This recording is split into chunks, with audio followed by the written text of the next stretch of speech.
Hi guys, welcome to my new blog. कैसे हैं आप लोग? तो इंदौर से आने के बाद महाराष्ट्र से आने के बाद ये मेरा नेक्स्ट ब्लॉग है। तो कौन सी डेट थी ये मुझे पता नहीं, बाकी आप मेरी आवाज़ से लगा सकते हैं कि मुझे काफ़ी फीवर हो रखा था।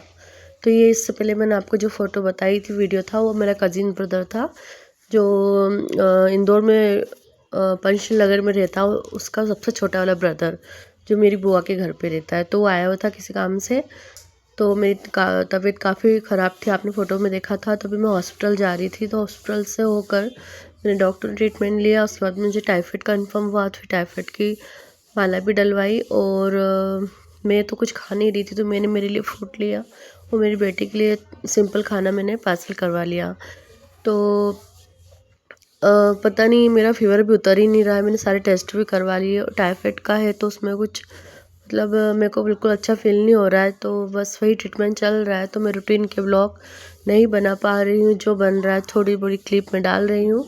कभी मैं लाइव आ जाती हूँ, कभी मैं शॉर्ट वीडियो डाल देती हूँ। तो आप लोग जो भी नए मतलब मेरे ब्लॉग देख रहे हैं वो प्लीज़ सब्सक्राइब कीजिए और मेरी वीडियो को लाइक कीजिए। तो ये देखिए वीडियो के ये मेरे मतलब टीवी के ऊपर मैं अपने वीडियो चलाकर देख रही थी इंदौर से आने के बाद। तो ये मेरी दिवाली के क्लीनिंग के टाइम के वीडियो है। तो मैंने यहाँ पर मतलब यूट्यूब पर लगा दिए थे टीवी के अंदर मैंने। तो बड़े पर्दे पर मैं देख रही थी। तो और देखिए मेरी हालत, तो ये इस दिन मुझे टाइफाइड की मैंने माला पहनी थी, तो मेरी हालत काफ़ी वो थी। तो ये उस दिन का मेरा है हालत। आप 2-3 दिन तक मतलब ये समझ लीजिए मुझे दिवाली के बाद से बीमार ही हूँ। सर्दी, खांसी, बुखार, बैक पेन, मेरी आवाज़ और मेरे फेस और मेरे रूटीन वर्क से आप देख सकते हो, पर समझ सकते हो कि क्या परिस्थिति है। तो ये मेरी माला थोड़ा सा इतनी नीचे उतरी थी उसके बाद। तो धीरे धीरे ही तबीयत में मतलब वो ठीक होगा। तो ये मैंने विक्स लगा रखा था, मुझे हेडेक बहुत हो रहा था और body pain, muscles pain, joint pain सभी हो रहा था। तो इस बार पता नहीं क्यों कोई टेबलेट्स मुझ पर मतलब असर ही नहीं कर रही थी। तो मैं घबरा गई थी बुखार से। मैं सोच रही थी कब जल्दी मैं नॉर्मल कंडीशन में आऊँ और घर के काम करूँ, क्योंकि मेरी बेटी कुछ करती है, बेटा मतलब बच्चा तो अच्छा नहीं लगता। कब तक बच्चा घर का काम करे, कभी सभी बोल दो चलता है, करती रहती है वो। तो बड़ा अपसेट फील कर रही थी मैं। तो हम लोग धूप में अभी रोज़ टेरेस पर आकर बैठ रहे हैं। तो ये नेक्स्ट दिन का था। तो कौन सा डे था ये, शायद 17 तारीख का था, क्योंकि गुड़िया मेरी कॉलेज से उसका एग्ज़ाम थे तो वो ले देकर आई हुई थी। तो हम लोग ऊपर टेरेस पे जाकर बैठे थे। तो आप मेरी हालत देख सकते हैं। और टाइफाइड में कहा जाता है कि भी नहाना नहीं रहता है, कुछ नियम भी रखने होते हैं।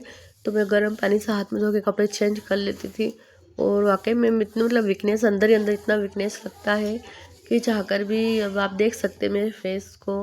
ये मैं गुड़िया को अपनी कंडीशन बता रही थी और कुछ बात पे मुझे हंसी आ गई। तो सचमुच टाइफाइड जैसा फीवर किसी को नहीं होना चाहिए, क्योंकि ये अंदर से बॉडी को बहुत ज़्यादा ही मतलब थका देता है, वीकनेस ला देता है और इसको रिकवर होने में काफ़ी मतलब टाइम लगता है।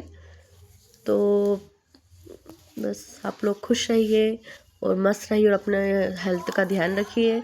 तो मेरा तो क्या है कि दिवाली की रूटीन मतलब जो सफाई डेली चल रही थी रेगुलर वो जो, और उसके बाद में फिर हम लोग इंदौर महाराष्ट्र का सफ़र हुआ, फिर मौसम का बदलाव हुआ।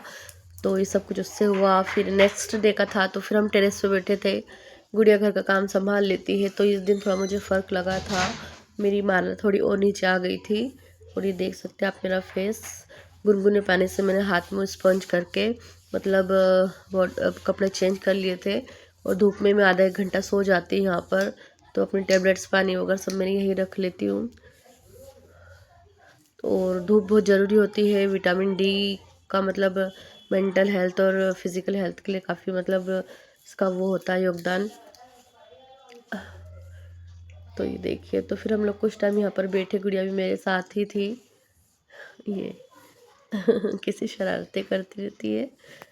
तो बस इस टाइप से मेरे डेली रूट अभी व्लॉग बन रहे हैं। घर का कुछ बेसिक काम रहता है और बस थोड़ा सा मेरा भी रेस्ट ही हो रहा है, बेड रेस्ट में, क्योंकि कंडीशन मैं बता ही नहीं सकती। नॉर्मल फीवर, वाकई में नॉर्मल फीवर टाइफाइड में मतलब ज़मीन आसमान का फ़र्क होता है। हमारे हाथ में कुछ भी नहीं होता है, हमारा मूड, हमारा पूरा हार्मोन सारे गड़बड़ा जाते हैं। तो फिर ये मैं छत से मैं उतरते हुए आपको प्लांट्स दिखा रही हूँ। तो ये मैंने एक आम की जो गुठली थी उसका पौधा इतना बड़ा हो चुका, और अभी धूप इतनी काफ़ी लगती है पौधों पर, तो मैं पर्दे लगा कर ही रखती हूँ। तो कुछ प्लांट्स, और देखिए ये ठंड के साथ साथ ही जब रोशनी तेज़ होती है धूप की, तो कितना भयंकर धूप, मतलब ना धूप सहन होती है ना ठंड सहन होती है। और मेरी बॉडी जो है मतलब गर्मी भी बर्दाश्त नहीं कर पाती और ठंड को भी एब्जॉर्ब नहीं कर पा रही। तो बस अभी मेरा यही है, ऊपर से आके फिर मैं बेड, मेरा कभी दोपहर में नीचे लगा लेती हूँ, क्योंकि ऊपर दिन भर ऊपर बेड पे सोए होते, ऐसा लगता है कि घर में सब बासी बासी रखा है, इसलिए नीचे ही रेस्ट करती हूँ। और फिर मेरी इधर इंदौर की दवाइयाँ भी ख़त्म होने वाली थी, तो यहाँ पर मेरी गुड़िया मेरी नज़र उतार रही थी। वो खुद से ही बहुत कुछ कर लेती है, मतलब बहुत कुछ उसको दिल दिमाग में से समझ, और मेंटेलिटी उसकी इतनी वो हो चुकी है कि वो समझ जाती है सब चीज़ों को। तो उसने मतलब ऐसा, मतलब मेरी नज़र वो उतारी। वो कह भी रही थी मम्मी इसको वीडियो मत आने दो, बट आ गया। तो ये मेरी टैबलेट्स वगैरह है फीवर वगैरह की, और दूसरी इंदौर की दवाइयाँ हैं मेरी जो ख़त्म होने वाली है। तो मैंने पैकिंग तो कर ली है, एक सामान और फाइल रख ली है। तब देखो मेरा इंदौर जाना होता है कि नहीं होता है, क्योंकि मेरा मेरा बॉडी और मेरा मन अंदर से बिल्कुल वो नहीं कर रहा है। तो ये जो फ्रूट वगैरह ही खाकर मैं टाइम निकाल रही हूँ अभी। तो बस, और फिर दिन भर सोई रहती हूँ। झूठ क्यों बोलूँ, मैं जो बोल रही हूँ हकीकत है कि अभी मेरा बेड रेस्ट ही हो रहा है। तो मेरी फ्रेंड आई थी रंजीता, तो मुझे जो मिठाई में जो चीका होता है ना भैंस का, वो आप, मतलब मुझे नहीं पता, बस इतना जानती हूँ कि चीका होता है। तो वो मुझे देकर गई थी, और वो मतलब उसका जो बनाने के बाद जो मिठाई वो बनती है जो भी, मुझे बहुत अच्छी लगती है। आप लोगों को पसंद हो या पसंद, लेकिन मुझे बहुत पसंद।